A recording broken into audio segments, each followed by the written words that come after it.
This is House Planning Help episode 86.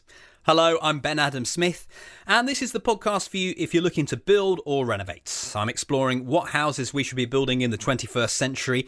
My personal goal is to create an energy-efficient home before I turn 40 in August 2016. You may know this if you've listened before. If you haven't, welcome along. And coming up in this session, my guest is Dylan Lamar from Green Hammer. We'll be talking about how you might visualise your new house. This is before it even happens, and I'll explain more about what that topic means in case you think that's very vague. Also, after today's interview, I'm going to share with you a few changes that will be going on at House Planning Help, ongoing improvements. We really don't want to stagnate, some things that we're starting up, but also a few things I've decided just aren't working. If you're in a business, you'll know what this is. Some things just don't work, and it's time to say, no, let's stop doing that. So I'll tell you all about that after today's interview. A quick story about plot affordability just before that, because I attended an event at the weekend, which was at Graven Hill in Oxfordshire here in the UK. And if you're close to any town or city and looking for a plot of land, no doubt you might find this too, that they're expensive, aren't they? Which is why this event was quite exciting, because it hasn't really been done on this scale in the UK before. The plots, they're hoping to get 1,900 different plots out of this old Ministry of Defence site that the councillors got hold of over there. So I went along, they were doing a day where they explain more about it and also have a few seminars, what does self-build mean, so that would entice people. And some quite high-profile speakers too. Callum Taylor, who's the director of one of the big bodies over here, the National Custom and Self-Build Association, he was there. He also owns Build It magazine, one of the big magazines.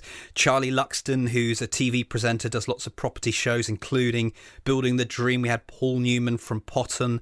They've got a passive house build that they're opening up so that anyone can go and see as part of Self Build Live. And the list goes on. So that was good just from an education point of view.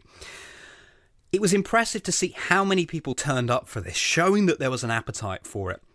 But going back to the plot price, although these aren't the fixed prices, gave you a sheet of saying, well, if you buy this plot, it's likely to cost this much to build a certain type of house.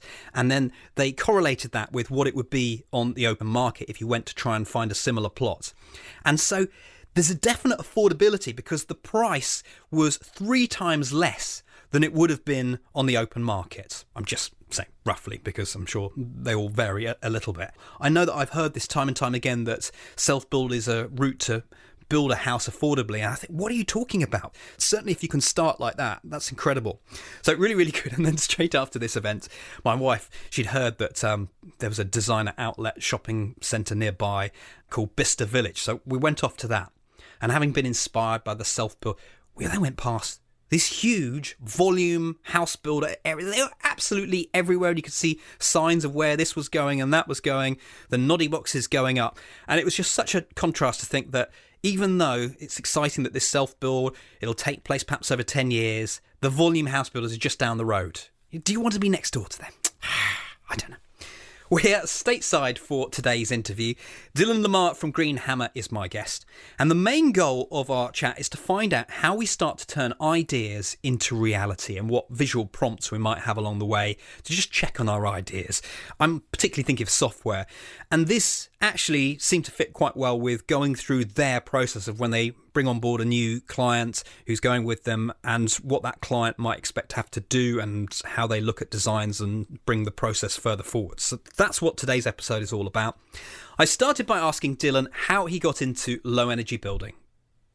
I actually kind of stumbled upon the whole passive house movement back in 2003 when I was a grad student in Illinois at the University of Illinois. And at that time, Katrine Klingenberg, who is now the director of Passive House Institute US, was just getting into Passive House herself. She had just was in the process of finishing her own home, built to the Passive House standard there in Champaign, Illinois. And she taught a term at the university when I was a student there. And so we learned a great deal from her, learned to use the PHPP, which is the Passive House Planning Package, which is the software used to analyze passive houses, analyze the energy performance. So I gobbled it up. I really took to it wildly. My undergraduate is in civil engineering, so I have a strong technical background, and I was really eager for something that was a good synthesis of sustainably oriented technical work with the design work of an architect. And that was just, it was and has continued to be a perfect marriage for me in terms of my ambitions and such. One of the things that I wanted to talk about today was some of the software programs that you would use at your end and what we would see as clients, because I'm going to go through this process and I need to engage my own architect. But I'm just really intrigued as to what we see. Let's take it to the beginning of the process when I'm selecting an architect and we've gone ahead. How then do we start to work out what house I need? We start the design process with the client's goals. What are their objectives? And we have, a nice interview process for that, a forum where people describe what's important to them. And that's everything's on the table at that point, from mere aesthetics to energy performance goals or other sustainability goals. And it's always the case that people want more than they afford. That's natural. The real value of what we bring to the table is an ability to synthesize the more general goals that are typical of a house, nice feeling, good daylight, warm, things like that, with sustainability goals that tend to be more nuts and bolts, analyzing the energy performance and that kind of thing. So we do our best to find that middle ground. So that's where we start, that basic kind of conversation. And how long does that go on for, and how does it develop till you go away and start working on it? We usually have one or two interviews and a site visit. Usually, if we have a building site already, we'll talk in detail about the form of the potential building. If it's a retrofit of an existing building, then of course it's a little bit different. You've got more to work with there on site, so there's more details to talk through. And usually your solution is more directed based on what's there. And so that might be a period or 2 weeks, something like that. And then we get to the drawing board and start sketching out some basic ideas. The form that might take could just be hand drawings. I really enjoy doing hand drawings at the early stage versus going to a computer, just because it allows my ideas to flow more freely. And it might take the form of some computer rendered massing models that you might do in SketchUp, for example. We find SketchUp to be a really nice software. I would recommend it to people that are more of a DIY mentality. SketchUp is actually a pretty user-friendly program, and there is a free version available, which is of course great. Are you saying that SketchUp is something that we can use as clients, or it's something that you're going to use to show us some examples of what we might have? Yeah, it's potentially both. Yeah.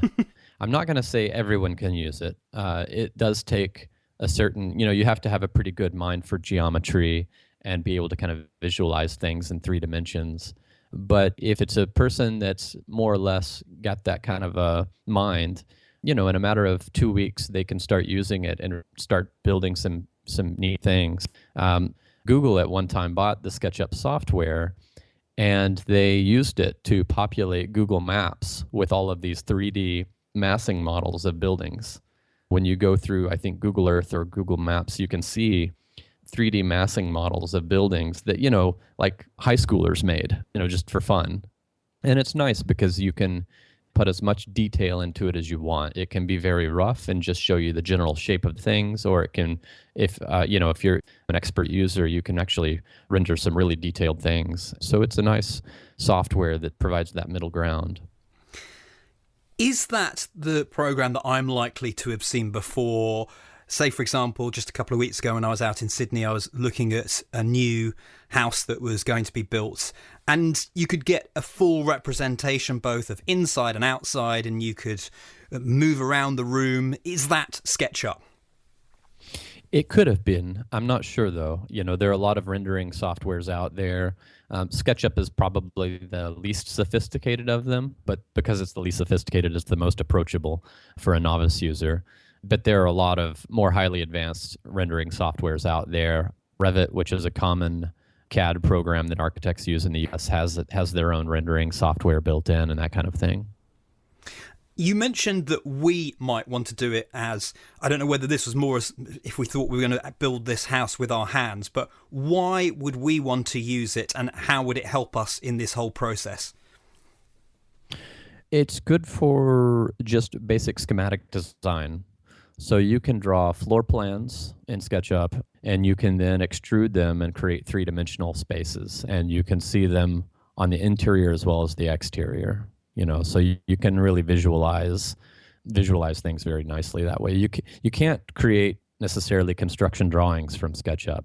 It doesn't have the capacity to really take on something like that, unless maybe it's a homeowner building just a small, like, one-room addition. You might be able to get by with it, but it's more of a visual software and not meant for how you would build.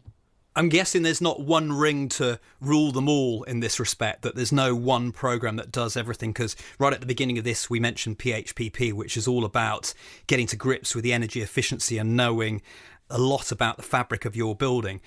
Is that something SketchUp does as well? Well, this is interesting because only in the last year or two, there's actually a UK organization affiliated with the Passive House Trust that has developed a plugin for SketchUp called Design PH. And this plugin goes into SketchUp and you model the mass of your building, the basic shape of the walls, roof, floor, and et cetera, and all the windows, all the shading devices on the exterior that are shading windows and all that. And then you run this plugin, Design PH, and it basically creates a very simple version of the PHPP analysis within SketchUp. And so it automatically detects shading of windows, for example, which is a really nice feature that's a big time saver. And it basically gives you some preliminary results. But that's a pretty cursory analysis. It's not highly detailed. But what you can then do, and this is the beauty of the program, if you can then export from SketchUp to the PHPP, and it automatically populates the PHPP software with all of the data that came from SketchUp, which is a really beautiful thing. Yeah.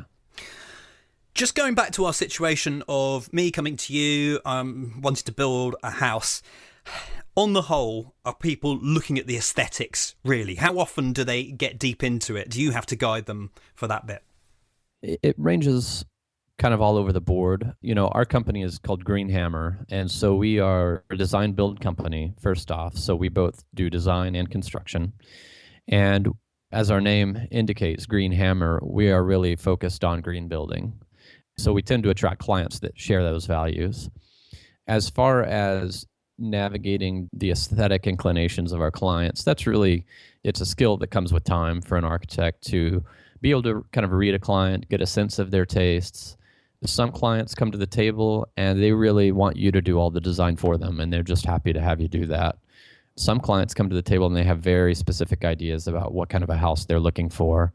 I had a client bring me 2 very thick notebooks of notes he had made about his house over the course of actually a decade. So he had, very particular ideas. So it's always a conversation that's ongoing, and it's different for every project.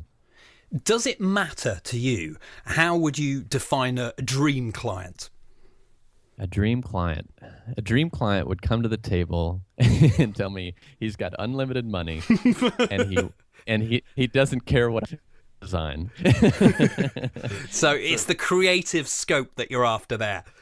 Yeah. My particular inclinations are a balance between a good design and the right thing for the planet, a strong environmental performance. There's always a fixed budget that people come to the table with, and for that budget, they want particular things. And so the more clarity people can have coming into the process about what's really important to them, the more successful the project's going to be. So maybe a more realistic dream client is one that comes to the table and has a strong idea of what they're after and is honest about how much money they have.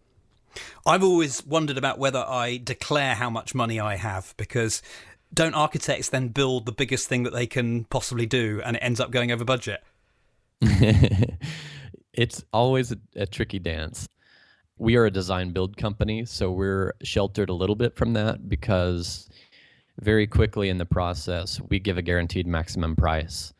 And so it's my company that's going to take the hit. Me as an architect, I have to be a steward of my client's budget.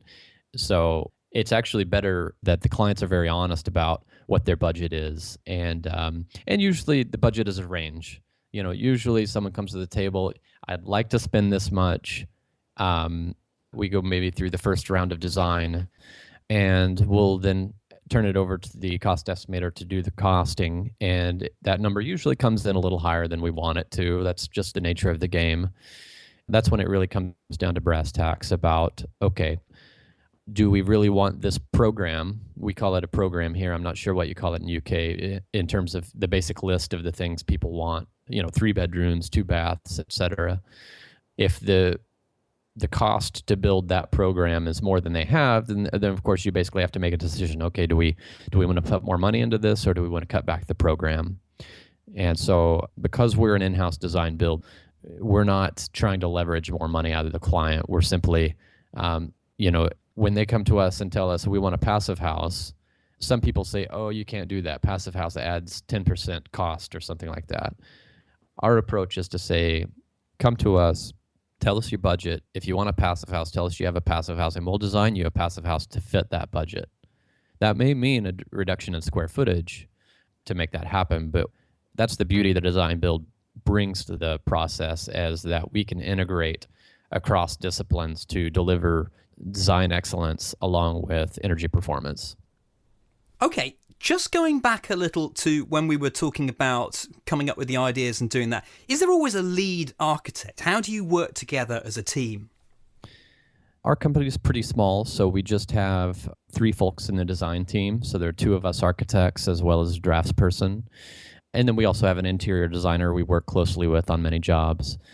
So it's pretty straightforward in our company because it's so small.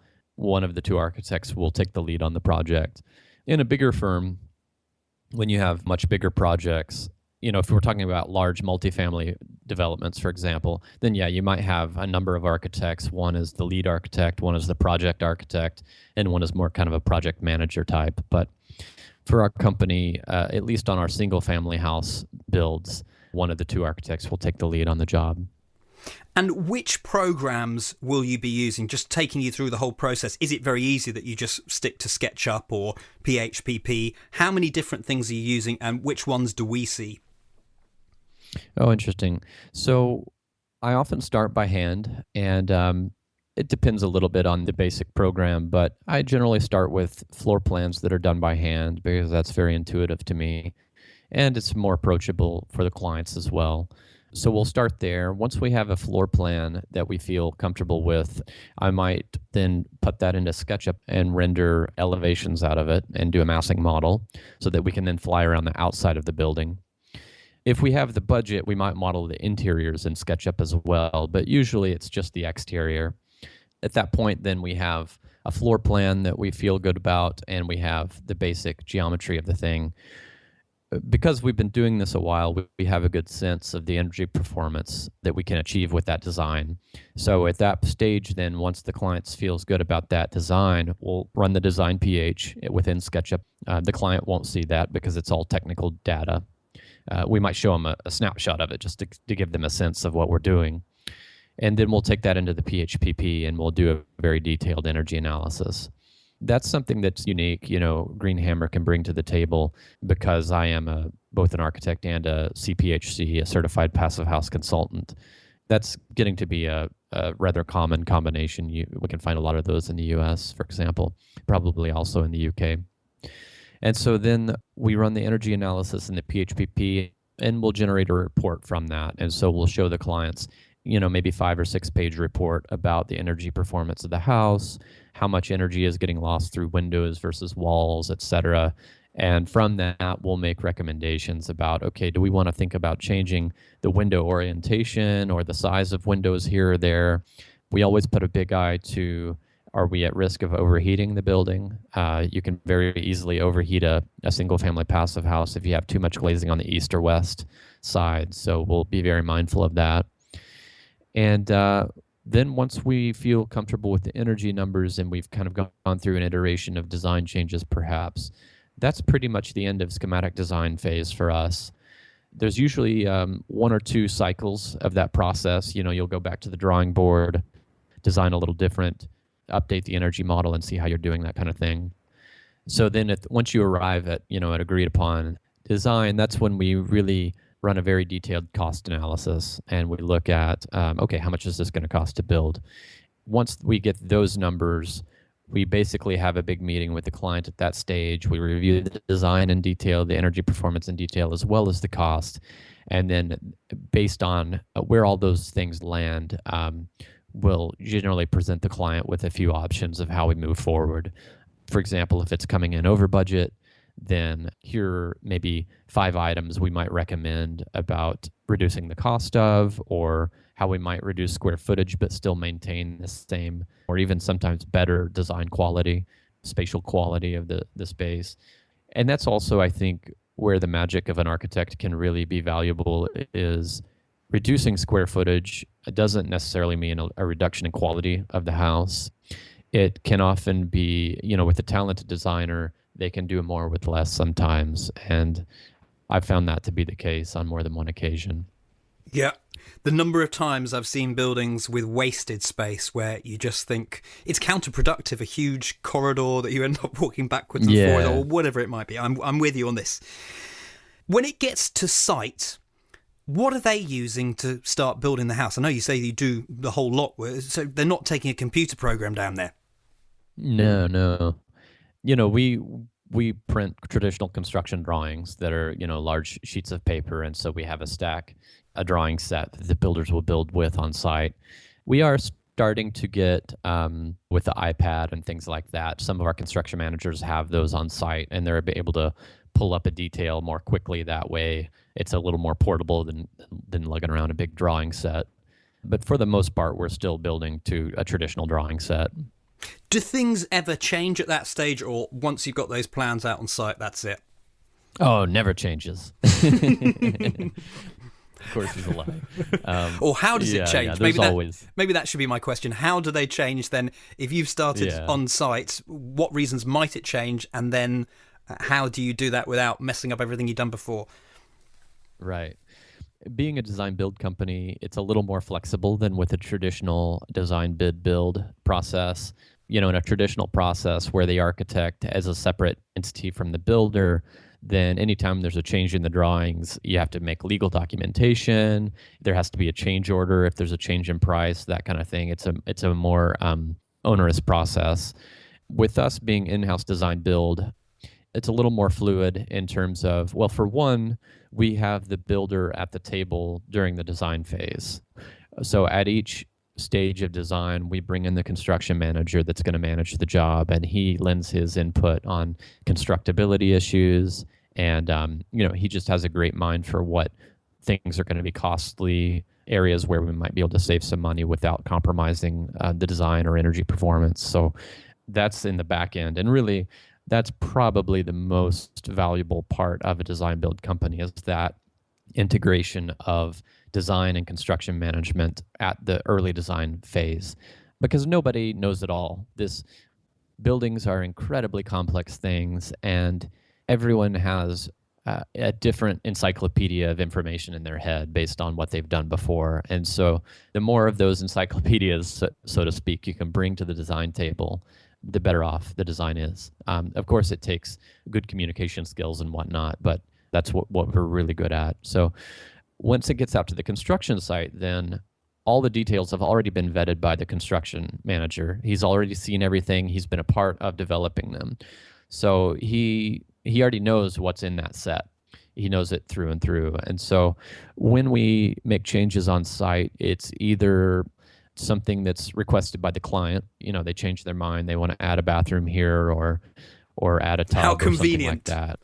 Yeah, exactly. Why now? We've had all that pre-stage.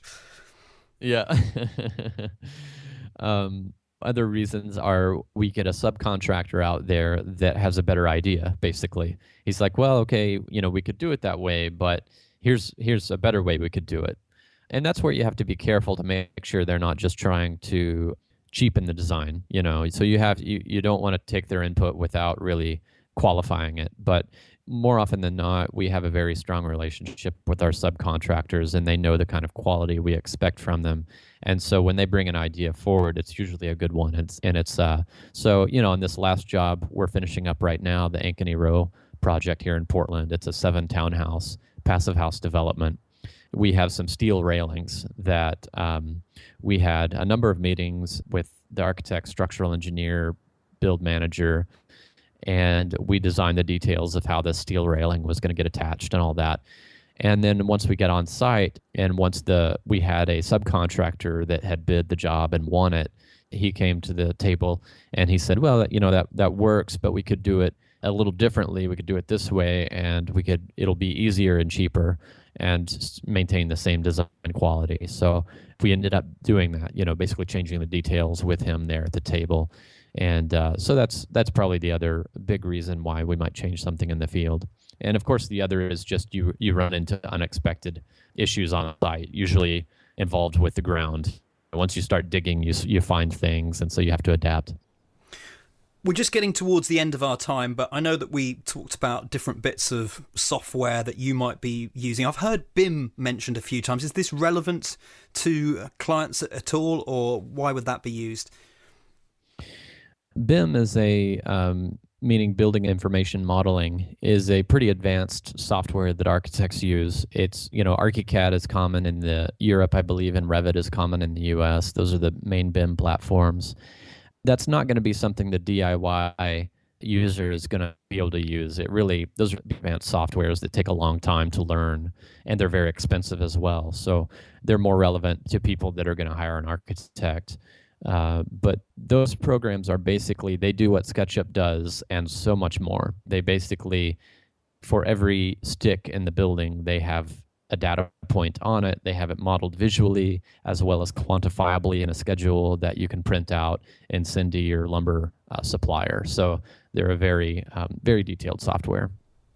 Well, Dylan, I really enjoyed our chat today. Thank you so much for coming onto the podcast. Okay, well, thank you, Ben. We work quite hard to provide you with comprehensive show notes so that they serve as a good reference point for the interview that you've heard. Today, all those show notes are at houseplanninghelp.com/86, and they include all the main points. We've got some photos of Dylan's projects. You can see one of his hand drawings. Just imagine him there, effortlessly, and I think it's going to look like this. SketchUp examples. We've got links to Dylan and Greenhammer, of course. One more time, houseplanninghelp.com/86. We've got a couple of iTunes reviews that I'm going to read out before we finish up today. However, first, I mentioned this earlier, that I was going to tell you about a few changes that I've initiated here.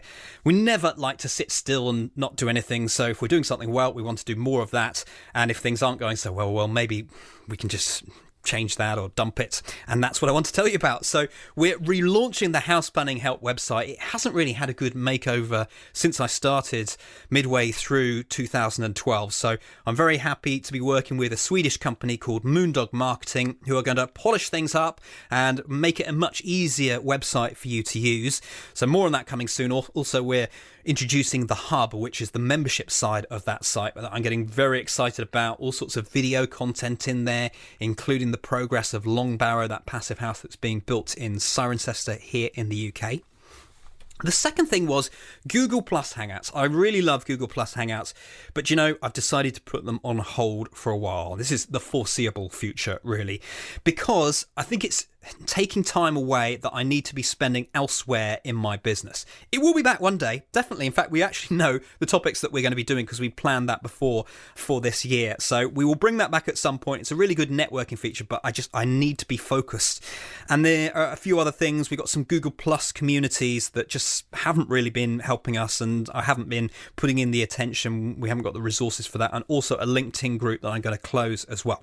But hopefully with the extra time, because I'm really trying hard to find this plot of land and to get into the process, I want to be producing a few more blog posts as well. I feel like I have opinions. I may not be an expert, but as I go through all of this, there are items that I'd like to reflect on that don't necessarily work in a podcast. So I want to be blogging more, and those will be some of my thoughts, and of course as I go through my own build process.